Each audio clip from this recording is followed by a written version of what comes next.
ప్రేక్షకులకి ఆ లలితాంబిక అమ్మవారి యొక్క అనుగ్రహం పరిపూర్ణంగా కలగాలని మనస్ఫూర్తి కోరుకుంటూ మనం ఈరోజు చెప్పుకోబోయేటువంటి ద్వాదశ రాశి ఫలితాలు రాశి నుంచి కంటే కూడా లగ్నం నుంచి చూసుకోండి. లగ్నం తెలియని వారు రాశి నుంచి చూసుకోవచ్చు. ఇప్పుడున్నటువంటి ఈ ఏప్రిల్ మాసంలో ఉన్నటువంటి గ్రహస్థితి కనుక చూసుకున్నట్లయితే గురువు మేషంలోని, రాహు మీనంలోని, కేతువు కన్యారాశిలోని, అదేవిధంగా కుంభరాశిలో శని యొక్క సంచారం జరుగుతూ ఈ శనితో పాటు కుజుడు కూడా కలిసి ఉన్నాడు. కాబట్టి ఈ కుజుడు 24వ తేదీ నుంచి మారుతున్నాడు. సో శని కుజుల కలయిక కుంభంలో ఉంది. అలాగే రవి 14వ తేదీ వరకు, మనకి 14వ తేదీ నుంచి రవి మారుతున్నాడు మేషంలోకి, మీనంలో ఉండేటువంటి. అదేవిధంగా 25వ తేదీకి శుక్రుడు మారుతున్నాడు మేషరాశిలోకి. ఈ యొక్క క్రమంలో బుధుడితో కలిసి ఉన్నటువంటి గురువు ఇద్దరు కూడా, ఈ బుధుడు వక్రించుకుంటే మీన రాశిలోకి వెళ్తున్నాడు. కాబట్టి ఈ యొక్క గ్రహస్థితిని అనుసరించి ద్వాదశ రాశుల వారికి, అదేవిధంగా ద్వాదశ లగ్నాల వారికి ఏ విధంగా ఉందనేటువంటిది మనం తెలుసుకుందాం. తులాలగ్నము, తులారాశి. తులావారికి కనుక చూసుకున్నట్లయితే రాస్యాధిపతి అయినటువంటి శుక్రుడు 6వ స్థానంలో ఉంటున్నాడు. 6లో శుక్రుడు ఉన్నప్పుడు, అదేవిధంగా మనకి సప్తమంలో గురువు బుధుడు ఉంటూ వ్యయ భాగ్యాధిపతి అయినటువంటి బుధుడు వక్రించి 6థ్లోకి వెళ్తున్నాడు. ఈ కాంబినేషన్ ఏదైతే ఉందో ఇక్కడ పర్టికులర్గా గుర్తుపెట్టుకోండి. 6వ స్థానంలో శుక్రుడు దాదాపుగా 25వ తేదీ వరకు ఉంటాడు.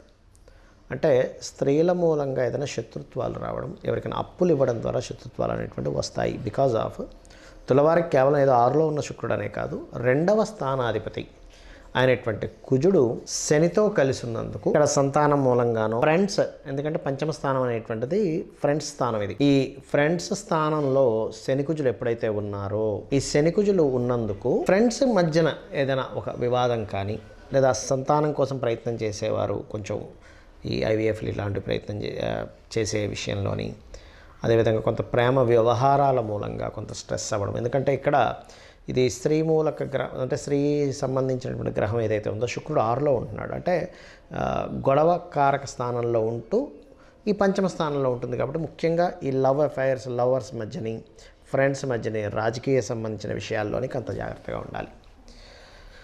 క్రియేటివ్ ఫీల్డ్లో ధనాన్ని, ఎందుకంటే పంచమ స్థానం ఈజ్ ఆల్సో క్రియేటివిటీ, క్రియేటివ్ ఫీల్డ్లో ధనం పెట్టేటప్పుడు అది కొంత జాగ్రత్తగా ఉండాలి. కాకపోతే ఇక్కడ ఏంటంటే హోమ్ లోన్స్ లాంటివి కూడా లభిస్తాయి 6లో శుక్రుడు ఉన్నప్పుడు.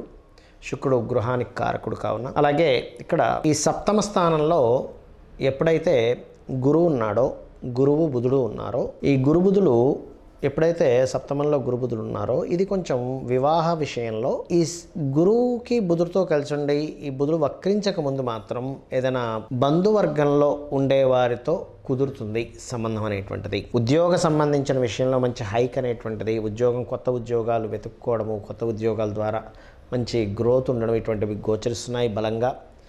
12వ స్థానంలో కేతువు ఉన్నందుకు కాస్త ఇన్వెస్ట్మెంట్స్ చేసే విషయాల పట్ల మాత్రం కాస్త జాగ్రత్త తీసుకోండి. 12లో కేతు ఉన్నప్పుడు ఏంటంటే ఇంకా ఖచ్చితంగా కొంతమందికి చూడండి, రెగ్యులర్గా ఇన్వెస్ట్మెంట్ ఉంటుందండి మాకు, ఒక్క రోజున కాదు, మా బిజినెస్సే అటువంటిది అన్నప్పుడు నేను చెప్పేది ఒకటే, ఈ కేతువు మారేంత వరకు కూడా, అంటే ఇంకొక సంవత్సరం 3 నెలలు ఉంటాడు కేతు అక్కడ, మారేంత వరకు కూడా కొంచెం గణపతిని తలుచుకోండి. ఏదో ఒక ఇన్వెస్ట్మెంట్ చేస్తున్నాం, ఏదైనా మనీ పంపిస్తున్నాం, ఒక్కసారి గణపతిని మనసులో తలుచుకొని చేయండి, ఖచ్చితంగా బాగుంటుంది. ఆంజనేయ స్వామి ఆలయాలకు ఎక్కువగా వెళ్తూ ఉంటుండండి. మన నరసింహస్వామి స్తోత్రం కానీ, ఆంజనేయ స్వామి యొక్క స్తోత్రం కానీ 2 పర్యాయాల రోజు చదువుకోండి, అన్ని విధాలా బాగుంటుంది. ముఖ్యంగా మనకి నేను 2-3 నెలల నుంచి కూడా చెప్తూనే వస్తున్నాను, ఈ శని రాహుకి ఈ కుజ రవులు సంబంధాలు ఉన్నాయి. కాబట్టి దీనివల్ల కొన్ని డిఫరెంట్, అంటే కొంత లోకంలో గొడవలు కావచ్చు, బాంబు పేలడాలు లాంటివి కావచ్చు, యుద్ధాలు కావచ్చు, రాజుల మధ్యని డిఫరెంట్ ఇవి కావచ్చు పెరుగుతుంటాయని. అయితే ఈ నెల ఏప్రిల్ మాసంలో మరియు మనకు జనవరి ఫిబ్రవరి నుంచే స్టార్ట్ అయింది ఆ కాంబినేషన్. బట్ ఇంకా ఇప్పుడు శని కుజులు కూడా కలిసి ఉంటున్నారు. కాబట్టి పర్టికులర్గా మీరు ఏదైనా ఈవెంట్స్కి వెళ్ళినప్పుడు కానీ, లేకపోతే ఏదైనా ఒక వినోద సంబంధించిన ప్రదేశాల్లో తిరిగేటప్పుడు కానీ చాలా జాగ్రత్తగా ఉండండి. ఎందుకంటే కుంభరాశిలో శని కుజులు కలిసి ఉన్నారు. అన్ని రాశుల వారికి ఇది కేవలం ఈ లగ్నం వారి, ఈ రాశి వారి కాదు, యూనివర్సల్గా జరిగేటువంటి అంశం గురించి నేను మీకు చెప్తున్నాను. అదేవిధంగా ఇక్కడ మరొక విషయం ఏంటంటే, ఇప్పుడు మీరు అనుకోవచ్చు ఏమండి ఇలా ఉన్నప్పుడు ఖచ్చితంగా నాకు ప్రమాదం జరుగుతుందా, ఎక్కడికైనా వెళ్తే ఏదైనా ఇబ్బంది అవుతుందా. ఇక్కడ ఎందుకంటే శని కుజులు కలిసినప్పుడు సర్వసాధారణంగా యుద్ధ వాతావరణము, అదేవిధంగా భూకంపాలు కావచ్చు, లేకపోతే నీటి ప్రమాదాలు కావచ్చు, అగ్ని ప్రమాదాలు కావచ్చు, బాంబు పేలడాలు కావచ్చు, ఇట్లాంటివి పెరుగుతూ ఉంటాయి. నాకు ఖచ్చితంగా దాంట్లో ఇరుక్కుంటానంటే ఒకటే గుర్తుపెట్టుకోండి, మీ జన్మజాతకంలో కనుక గండము అంటారు, అది నీటి గండము, అగ్నిగండము, ఎట్టైన ప్రదేశాల నుంచి కింద పడిపోయేటువంటివి కొన్ని ఉంటుంటాయి. అటువంటి ఉన్నప్పుడు పర్టికులర్గా ఏమవుతుంటుందంటే వారికి తెలియకుండానే ఇబ్బంది అనేటువంటిది పెరుగుతూ ఉంటుంది. కాబట్టి అలా ఉన్నవారికి మాత్రమే ఈ యొక్క గోచారం ఎఫెక్ట్ పెరుగుతుంది, కానీ మిగతా అందరికీ కూడా ఈ ఎఫెక్ట్ ఉంటుందని అనుకోకండి దయచేసి.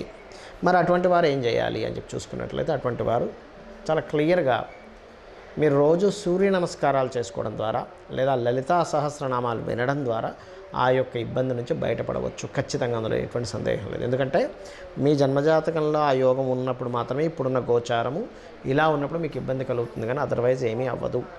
మీ జన్మజాతకం ఎందుకు చూసుకోవాలంటే, మనం చేసినటువంటి పూర్వజన్మ కర్మ ఆధారంగా ఈ యొక్క జన్మలో మీరు చేసేటువంటి, అంటే గుర్తుపెట్టుకోండి, మీ లగ్నాన్ని బట్టి మీ యొక్క లైఫ్ ఎలా ఉంటుంది, మీ ధనస్థానాన్ని బట్టి మీ యొక్క జీవిత భాగస్వామి ఎట్లా ఉంటారు, అంటే మీ సప్తమ స్థానాన్ని బట్టి జీవిత భాగస్వామి, మీ ధనస్థానాన్ని బట్టి మీ యొక్క ధనయోగాలు ఎలా ఉన్నాయి, ఎందులో మీకు ధనయోగం ఉంది.